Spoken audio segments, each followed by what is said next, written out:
কখনো কি ভেবেছেন একটি মিসাইল বা ক্ষেপণাস্ত্র কিভাবে নিখুঁতভাবে তার লক্ষ্যবস্তুতে আঘাত হানে?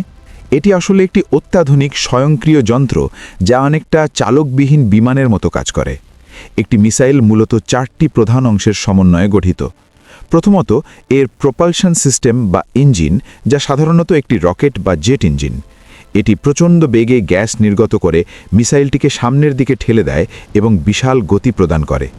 দ্বিতীয়ত, মিসাইলের সবচেয়ে গুরুত্বপূর্ণ অংশ হল এর গাইডেন্স সিস্টেম বা মস্তিষ্ক।